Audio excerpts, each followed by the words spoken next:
नमस्कार दोस्तों, खबर बहुत बड़ी है। आज यानी 2 जून को कांग्रेस नेता राहुल गांधी को ईडी यानी प्रवर्तन निदेशालय के सामने पेश होना है नेशनल हेरल्ड मामले में। इन 2 तारीखों पर गौर कीजिए दोस्तों, 2 जून और 8 जून। 2 जून को राहुल गांधी को और 8 जून को कांग्रेस अध्यक्ष सोनिया गांधी को नेशनल हेरल्ड मामले में प्रवर्तन निदेशालय के सामने पेश होना है। और बड़ा प्रश्न यहां पर कि क्या गांधी परिवार मुश्किल में है या फिर बदले की भावना में मोदी सरकार अपने तमाम हदों को पार कर रही है विपक्ष पर निशाना साधने के लिए। मैं आपको बतलाऊंगा दोस्तों ये पूरा मामला क्या है, बीजेपी क्या कह रही है, कांग्रेस क्या कह रही है। सबसे पहले कांग्रेस के नेता रणदीप सुरजेवाला का बयान आपके स्क्रीन पर। पार्टी प्रवक्ता रणदीप सुरजेवाला ने कहा कि मोदी सरकार बदले की भावना में अंधी हो गई है।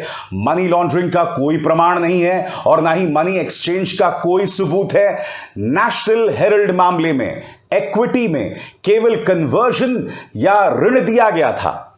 आगे वो क्या कहते हैं दोस्तों, इस बात पर गौर कीजिए। उन्होंने कहा हम डरेंगे और झुकेंगे नहीं, डटकर लड़ेंगे। सुरजेवाला ने कहा यह एक राजनीतिक लड़ाई है। समन कुछ दिन पहले भेजा गया था, यदि जरूरी हुआ तो सोनिया गांधी निश्चित रूप से जाएंगी। हम उन्हें लिख रहे हैं और राहुल गांधी के लिए कुछ समय मांगेंगे। मैं आपको बतला दूं, राहुल गांधी इस वक्त देश में नहीं है। अक्सर ऐसा होता है दोस्तों, जब पार्टी के सामने कोई संकट आता है तब राहुल गांधी भारत में नहीं होते हैं, विदेश में होते हैं। बहरहाल रणदीप सुरजेवाला ने इस मामले को एक कदम आगे जाकर कहीं ना कहीं अंग्रेजों के खिलाफ नेशनल हेरल्ड ने लड़ाई में जो भूमिका निभाई थी उसी के साथ जोड़ दिया है। क्या कह रहे हैं रणदीप सुरजेवाला आपके स्क्रीन पर।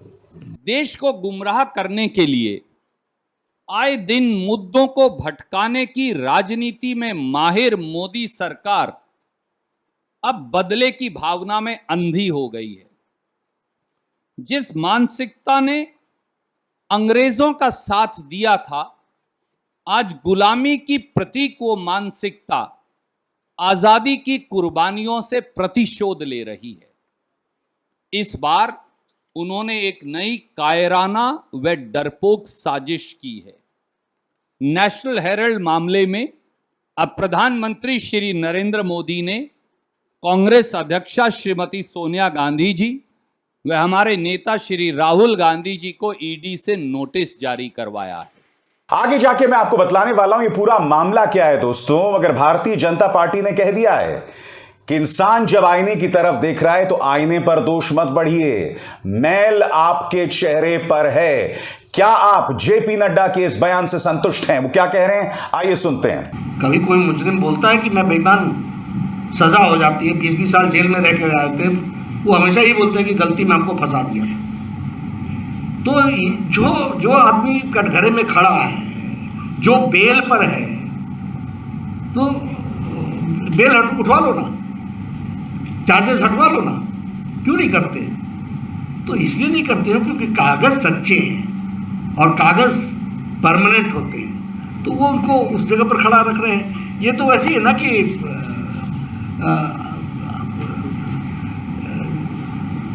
चेहरा गड़बड़ था और आईना साफ कर रहे हैं। इससे पहले कि हम मामले को आगे ले जाएं, हमें कुछ चेहरों पर गौर करना पड़ेगा दोस्तों।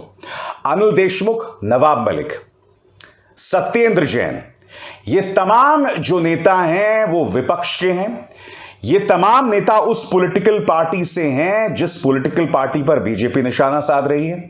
ये तमाम नेता उस पॉलिटिकल पार्टी से है जो अलग अलग राज्यों में भाजपा को चुनौती दे रहे हैं। मसलन आप जानते हैं कि महाराष्ट्र में भाजपा किसी भी कीमत पर सत्ता हासिल करना चाहती है, उद्धव ठाकरे सरकार को गिराना चाहती है।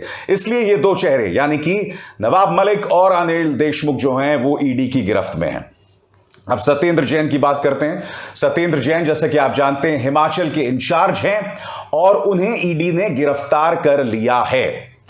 मैं कुछ और सवाल पूछना चाहता हूं इससे पहले कि यह पूरा मामला क्या है उसकी तरफ आपका ध्यान खींचा जाए। इन 2 चेहरों पर गौर कीजिए दोस्तों। अमित शाह के बेटे जय शाह और मोदी सरकार में मंत्री पीयूष गोयल।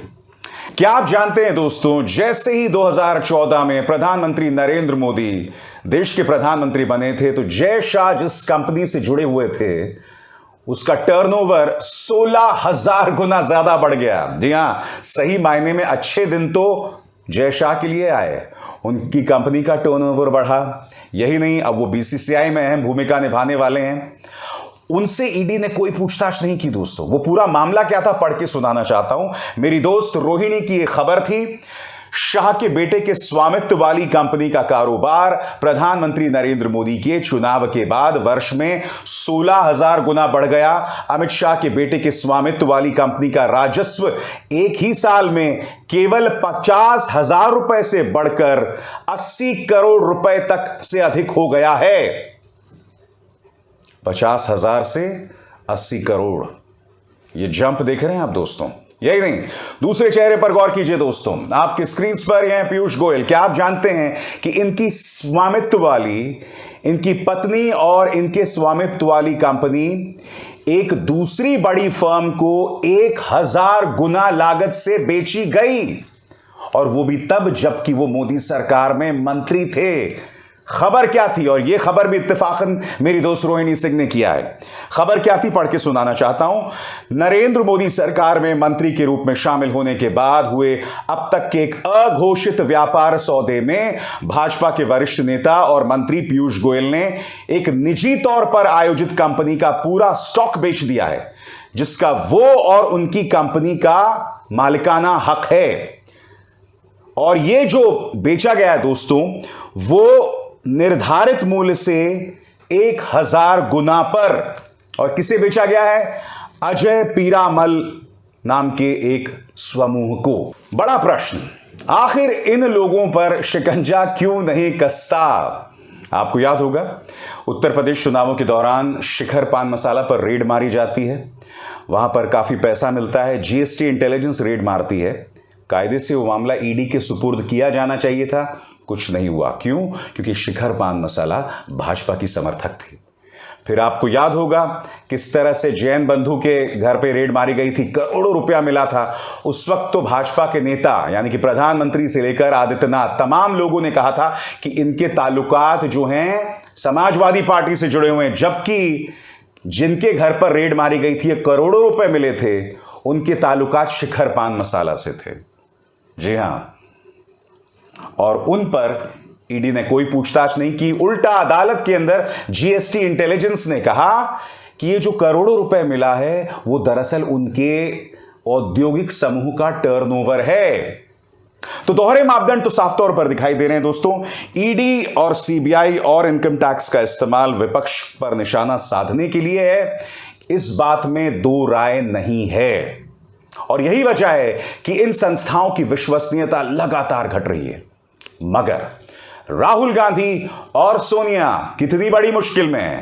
नेशनल हेराल्ड मामला क्या है, जो वादा मैंने आपको कार्यक्रम की शुरुआत में किया था, एक एक करके आपके स्क्रीन पर। सबसे पहले मैं आपको बतलाना चाहूंगा, इस तारीख पर गौर कीजिए, 2012। सबसे पहले यह मामला 2012 में सामने उभर कर आया था, और इस मामले को सामने लाने वाला यह शख्स सुब्रमण्यम स्वामी। सुब्रमण्यम स्वामी का क्या आरोप, वो मैं आपको पढ़ के सुनाना चाहता हूं। सुब्रमण्यम स्वामी ने आरोप लगाया था कि कुछ कांग्रेसी नेताओं ने गलत तरीके से यंग इंडियन लिमिटेड YIL के जरिए एसोसिएटेड जर्नल्स लिमिटेड का अधिग्रहण किया है, उसका स्वामित्व हासिल किया है, उस पर कब्जा हासिल किया है।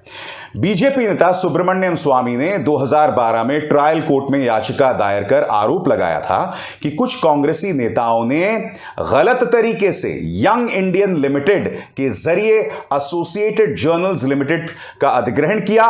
उन्होंने आरोप लगाया कि यह सब कुछ दिल्ली में बहादुर शाह जफर मार्ग पर स्थित हेराल्ड हाउस की 2000 करोड़ की बिल्डिंग पर कब्जा करने के लिए किया गया था। साजिश के तहत यंग इंडियन लिमिटेड को TJL की संपत्ति का अधिकार दिया गया था। जैसे कि आप जानते हैं दोस्तों, नेशनल हेराल्ड अखबार की स्थापना की थी देश के पहले प्रधानमंत्री जवाहरलाल नेहरू ने, मगर वो आजादी से पहले।